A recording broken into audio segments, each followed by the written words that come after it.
We're very excited to show the future of connectivity. We call this software-defined connectivity, the ability for people who are building connected products to adapt their products to modern scenarios.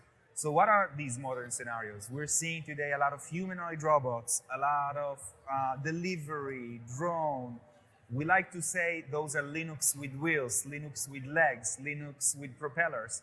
These devices have different requirements than your typical sensor that maybe sits in a residential place and transmits every few hours. These devices constantly get firmware upgrades. They constantly send logs out. They have much more data requirements. They move about. Sometimes they are in places where there is coverage. Sometimes they're in places without coverage. So this is where our satellite use cases, the non-terrestrial network, are really beneficial. So they can stay connected for longer periods of time, even if they are in places without regular coverage.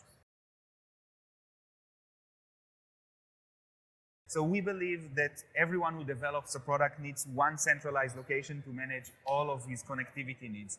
In our platform, it doesn't matter if your devices are using terrestrial connection, satellite connection. We embed everything into a single platform that allows you to debug, monitor, deploy, audit all the operations worldwide.